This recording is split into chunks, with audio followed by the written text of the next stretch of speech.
Coffee scalded her skin as the arrogant billionaire laughed at her weight. He thought she was just a chubby nobody serving eggs in a rundown Brooklyn diner. He didn't know the terrifying boss of the Moretti family was watching from a dark corner, and he had just sealed his own fate. Monday mornings at Rosa's Diner on 3rd Avenue in Bay Ridge were usually a symphony of clinking silverware and low murmurs. Avery Russo loved the morning shift. At 24, she was painfully aware that she didn't fit the mold of a trendy New York City girl. She was soft, heavy-set, and carried her weight in her hips and stomach, a fact that had made her a target for cruel remarks since high school. But in the diner, hidden behind a slightly faded pink apron, she felt safe. She knew her regulars. She poured a perfect cup of dark roast, and she always remembered who took sugar and who took sweetener. Rain lashed against the large glass windows, blurring the bustling Brooklyn street outside. Avery wiped down the laminate counter, tucking a stray lock of dark, curly hair behind her ear. Bradley Hayes pushed through the heavy glass door, bringing a gust of cold, damp air with him. Bradley was the youngest vice president at Kensington, and Tierney, a cutthroat wealth management firm in Manhattan. He wore a bespoke charcoal suit that cost more than Avery's annual rent, and his slicked-back hair smelled of expensive oud and entitlement. He had only come to Bay Ridge because his foreign sports car had caught a flat tire on the Belt Parkway, forcing him to seek refuge while a private tow service was dispatched. Avery approached his booth with her usual warm, nervous smile, holding a steaming carafe of house blend coffee. "Good morning, sir.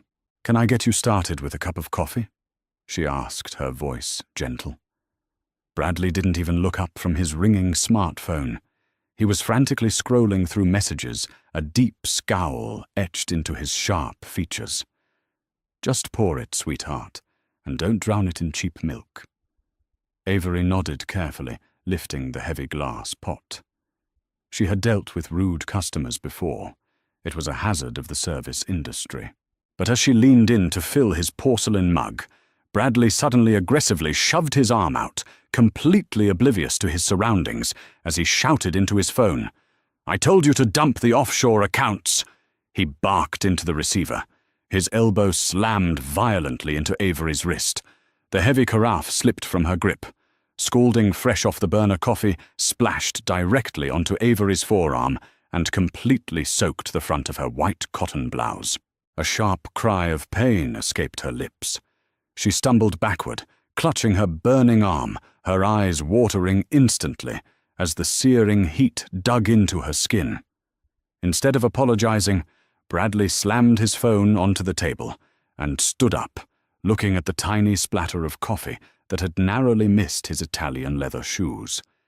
He sneered, looking Avery up and down with absolute disgust. "Are you completely blind or just entirely uncoordinated?" Bradley snapped his voice, carrying across the suddenly quiet diner. "Look what you almost did to a $4,000 suit." I'm so sorry," Avery stammered, tears springing to her eyes. Her arm was throbbing, a bright, angry red welt already forming on her pale skin. "You hit my arm. Oh, save it!" Bradley interrupted, stepping closer and lowering his voice to a cruel, mocking pitch. "Maybe if you lost 100 pounds, you wouldn't be bumping into everything. Try laying off the pancakes, sweetheart. You're taking up the entire damn aisle." A heavy, suffocating silence fell over Rosa's diner. Avery's cheeks burned hotter than the coffee on her skin. She wrapped her arms around her thick waist, suddenly feeling massive, exposed, and entirely worthless. The familiar sting of body-shaming paralyzed her. She just wanted the floor to open up and swallow her whole. Bradley tossed a crumpled $5 bill onto the table. "Buy yourself a diet soda," he spat, grabbing his briefcase and storming out into the rain. Avery stood, frozen hot tears finally spilling over her thick eyelashes, cutting tracks through the dusting of flour on her cheeks. She hurried toward the swinging kitchen doors, desperate to hide her humiliation. She never noticed the man sitting in the shadowy corner booth. Cameron Moretti didn't say a word. He didn't have to. At 32, Cameron was the undisputed head of the Moretti Crime Syndicate, an organization that controlled the ports, the underground casinos, and a vast network of politicians from Albany to Manhattan. He was a man carved from marble and violence, with eyes the color of a bruised sky, and a reputation that made hardened criminals cross the street. He wore a simple black cashmere sweater, his massive tattooed forearms resting casually on the table. But the air around him had turned to ice. Cameron came to Rosa's diner every single morning at exactly 7 a.m. He never ordered food. He only ordered black coffee, and he only let Avery serve him. To the underworld, Cameron was a monster.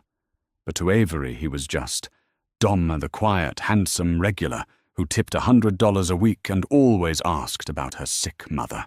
She didn't know that 3 months ago, when a rival gang had ambushed Cameron in a nearby alley, it was Avery who had found him bleeding out near the diner's dumpsters.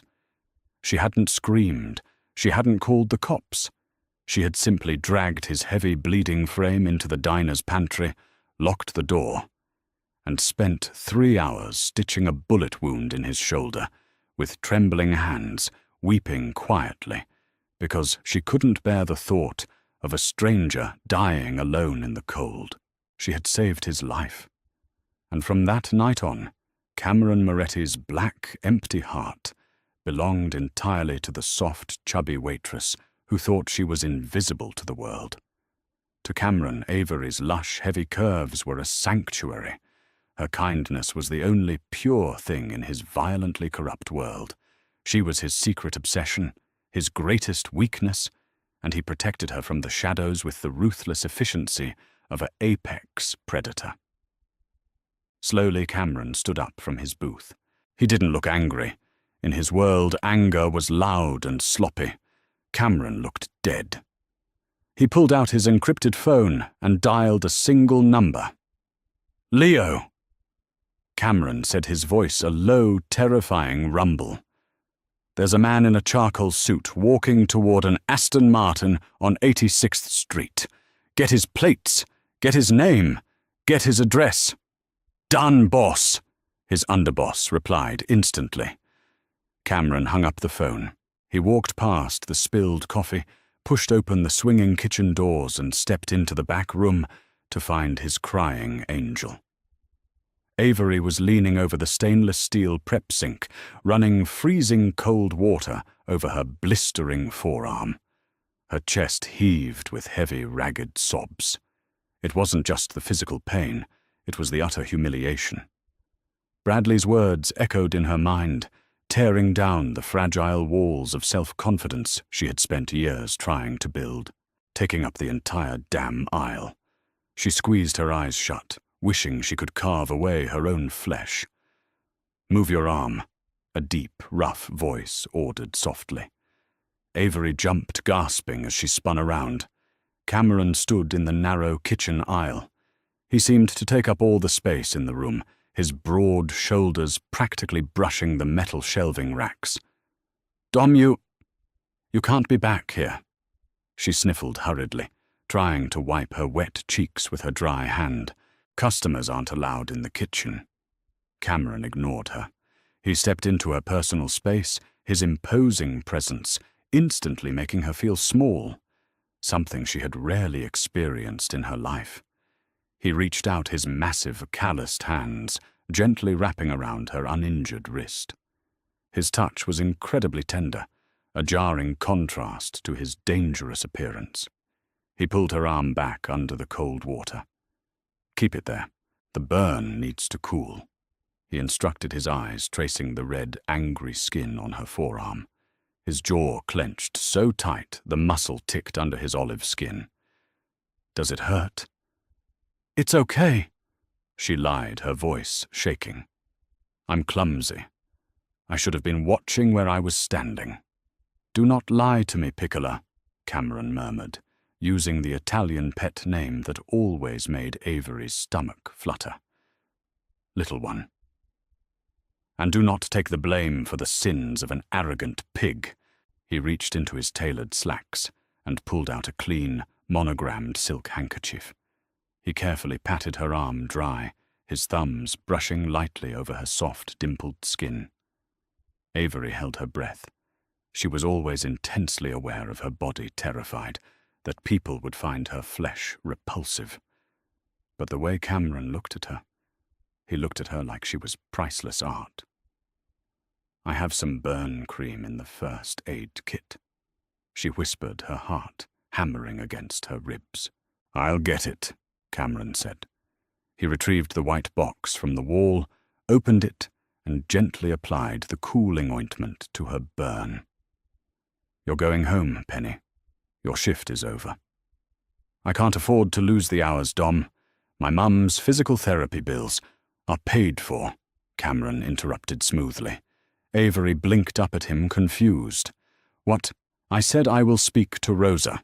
You will not lose your wages, Cameron corrected, smoothly masking his slip. He had secretly bought the diner a month ago, through a shell company, just to ensure Avery was treated well by management. He had also secretly routed anonymous grants to her mother's clinic. Go home, Avery. Rest, he ordered, gently pressing a soft, lingering kiss to the top of her dark, curly head. I have some business to attend to.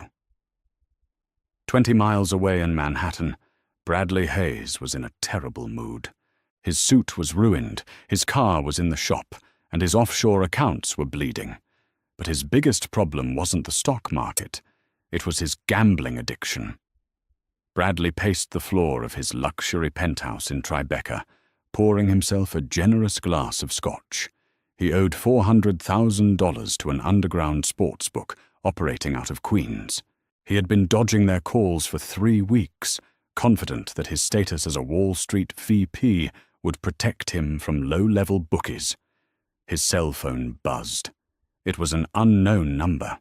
Hayes speaking, he snapped, taking a sip of his drink. Mr. Hayes? A smooth, chillingly calm voice replied. My name is Leonardo. I represent the financial interests of the creditors you have been avoiding for the last 21 days. Bradley rolled his eyes. Look, I told your people my assets are tied up in an escrow account. You'll get your money by Friday. Stop harassing me. We are past the point of phone calls, Mr. Hayes, Leonardo replied. My employer wishes to see you. Tonight, 8 o'clock, the cellar of the Velvet Lounge on Mulberry Street. I strongly suggest you do not miss this appointment. The line went dead. Bradley frowned, a cold spike of genuine fear finally piercing his arrogant armor. The Velvet Lounge was notoriously exclusive, a well-known front for the highest echelons of organized crime in the city. The people who owned that club didn't send men to break legs. They made people disappear completely. At 7:55 p.m., Bradley walked into the Velvet Lounge. The air was thick with cigar smoke and the scent of expensive bourbon. 2 enormous men in tailored suits patted him down at the door, taking his phone and his keys without a word. They escorted him down a dimly lit hallway and opened a heavy soundproof mahogany door. The basement room was vast and bare, save for a single leather armchair in the center and a long wooden table at the far end. Standing behind the table, pouring a glass of amber liquid, was a man shrouded in shadow. Sit, one of the guards ordered, shoving Bradley hard into the leather chair. Bradley adjusted his blazer, trying to project a confidence he suddenly didn't feel. Look, I know I'm late on the payments, but I can pay double the interest. I have liquidity coming in. The man behind the table stepped into the dim overhead light. Bradley's breath hitched. It was the quiet, massive guy from the diner in Brooklyn, the one sitting in the corner booth. Cameron Moretti slowly unbuttoned the cuffs of his dark shirt, rolling up the sleeves, to reveal intricate, sprawling tattoos of wolves and daggers across his forearms. His expression was completely blank, devoid of any human emotion. "Do you know who I am, Mr. Hayes?" Cameron asked, his voice low, echoing ominously against the concrete walls. Bradley swallowed hard, sweat beading on his forehead. I know you hold my marker. I owe you $400,000. Cameron let out a dark, humorless chuckle. It sounded like gravel grinding together. He walked slowly around the table, approaching Bradley like a wolf circling a wounded deer. $400,000 is pocket change, Bradley, Cameron said softly, stopping right in front of the chair. I make that before I finish my morning coffee. Bradley's heart pounded violently in his chest. Then why am I here? What do you want? Cameron leaned down, placing a heavy hand on each armrest, trapping Bradley in the chair. The smell of expensive cologne and sheer danger radiated from the Mafia boss. This morning you walked into a diner in Bay Ridge.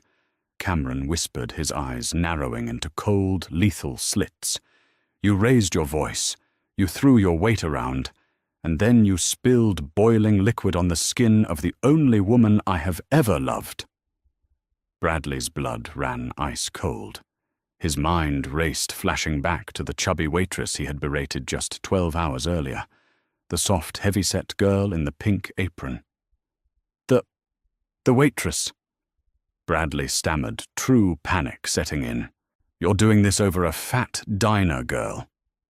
The moment the word fat left Bradley's mouth, the temperature in the room plummeted to absolute zero. Cameron didn't yell. He didn't blink. He simply raised his massive fist and drove it directly into Bradley's jaw with the force of a freight train. Bone crunched sickeningly. Bradley flew backward out of the chair, crashing onto the hard concrete floor, blood instantly spraying from his mouth as he screamed in agony. "Pick him up!" Cameron commanded his men, stepping back and wiping a single drop of blood from his knuckles with a silk handkerchief. The two guards hoisted a sobbing, completely terrified Bradley back into the chair. Cameron leaned in close to Bradley's bloody ear. "She is a queen," Cameron whispered violently. "And you are a dead man who doesn't even know it yet." Avery sat frozen on the worn velvet couch inside her cramped, drafty apartment on 86th Street in Bensonhurst, staring completely blankly at the flickering television screen. The severe burn on her forearm throbbed with a dull, rhythmic ache, heavily covered by the thick white medical ointment Cameron had applied with such shocking tenderness. Her exhausted mind, however, was miles away from the intense, physical pain radiating up her arm. It was firmly, unavoidably anchored to the deeply traumatic memory of Bradley Hayes's cruel, cutting voice echoing endlessly through the quiet morning air of Rosa's diner. "Try laying off the pancakes, sweetheart." She wrapped her trembling arms tightly around her thick waist, burying her tear-stained face into a faded floral throw pillow. Why did it always have to hurt so incredibly much? She had spent 24 years desperately navigating a harsh, unforgiving world that constantly demanded women be exceptionally sharp, thin, and conventionally flawless. Her remarkably soft, heavy curves constantly felt like a heavy, suffocating armor. She simply couldn't take off a permanent physical trait that practically invited arrogant men to tear down her carefully constructed self-esteem. Her beloved mother Sophia was fast asleep in the adjacent tiny bedroom, heavily sedated, and recovering from her latest grueling physical therapy session at Mount Sinai Hospital. Avery let out a long, shaky sigh, forcing her heavy legs to stand up so she could brew some calming chamomile tea. As the rusty copper kettle finally began to whistle on the ancient gas stove, a truly frantic, terrifyingly aggressive pounding suddenly erupted at her front door. Avery instantly froze in pure terror. It was well past midnight on a Tuesday. Her anxious heart hammered violently against her ribs as she quietly tiptoed toward the peephole, terrified of what might be waiting on the other side. Standing out in the dimly lit grim hallway of her building was Bradley Hayes. He looked absolutely nothing like the arrogant, impeccably groomed Wall Street vice president who had brutally humiliated her that morning. His bespoke, wildly expensive charcoal suit was violently torn and heavily stained with dark, rusty patches of fresh blood. His once handsome face was a horrifically swollen purple mess, his bottom jaw visibly hanging at a sickening, completely unnatural angle. He was loudly, wildly sobbing, desperately, clutching a ruined brown leather briefcase tightly to his heaving chest like a makeshift shield. Absolute panic seized Avery's lungs, freezing her in place. How on earth did this terrifying man know exactly where she lived? She desperately fumbled in her apron pocket for her cracked cell phone, fully ready to dial the police emergency line when Bradley suddenly slumped heavily against her front door, his muffled, incredibly desperate voice bleeding clearly through the cheap, thin wood. "Please!" Bradley begged pitifully, his messy words aggressively slurring through his badly shattered jaw. "Please, Avery, I am begging you to open the door. I will gladly give you absolutely anything you want. I will legally transfer my entire multi-million-dollar portfolio at Kensington and Tierney directly to you tonight. Just please call him off. You have to call him off." Avery frowned deeply, profound confusion, violently warring with her mounting terror. "Call who off? I don't know what you are talking about," she shouted back loudly, deliberately, keeping the heavy brass deadbolt locked tight. "Go away immediately, or I am calling the cops right now." "The cops all work directly for him," Bradley wailed hysterically, slowly sliding down the wooden door until he was sitting pathetically on the dirty hallway floor. "Cameron Moretti literally owns the police. He owns the shipping docks. He owns the Velvet Lounge. He owns the whole damn city. He is going to murder me, Avery. He dragged me deep into a concrete basement and shattered my face because I insulted you, because he loves you. Please, you have to tell the terrifying boss of the Moretti family to let me live." The stovetop kettle screamed loudly from the dark kitchen, but Avery couldn't hear it over the deafening roaring in her ears. Cameron Moretti, the supreme boss of the infamous Moretti crime family. Her overwhelmed mind violently scrambled to properly process the horrifying information. Dom, quiet, incredibly gentle Dom who generously tipped $100 every week and always politely asked about her mother's sciatica. The mysteriously wounded man she had desperately stitched up in the diner's dusty pantry exactly 3 months ago. He wasn't just some tough, quiet guy from the neighborhood. He was the undisputed, absolutely lethal apex predator of the entire New York underworld. Suddenly the heavy, incredibly rhythmic sound of ascending footsteps echoed loudly up the concrete stairwell. Bradley gasped loudly, letting out a horrific feral sound of pure, unadulterated terror. Avery looked quickly through the small glass peephole again. Leonardo Cameron's terrifyingly calm, impeccably dressed underboss stepped smoothly onto the landing. He was heavily flanked by 2 absolutely massive men wearing perfectly tailored black suits. Leonardo didn't even look slightly angry. He merely looked like a bored man completing a highly mundane clerical task. He swiftly grabbed Bradley by the torn collar of his ruined suit and hoisted him up effortlessly, entirely ignoring the man's pathetic, high-pitched screams. "Mr. Hayes," Leonardo said, incredibly smoothly, his deep voice entirely devoid of any human warmth. "You were explicitly, repeatedly instructed to leave the city immediately. Bothering the boss's beloved woman at her private residence was a fatally stupid miscalculation."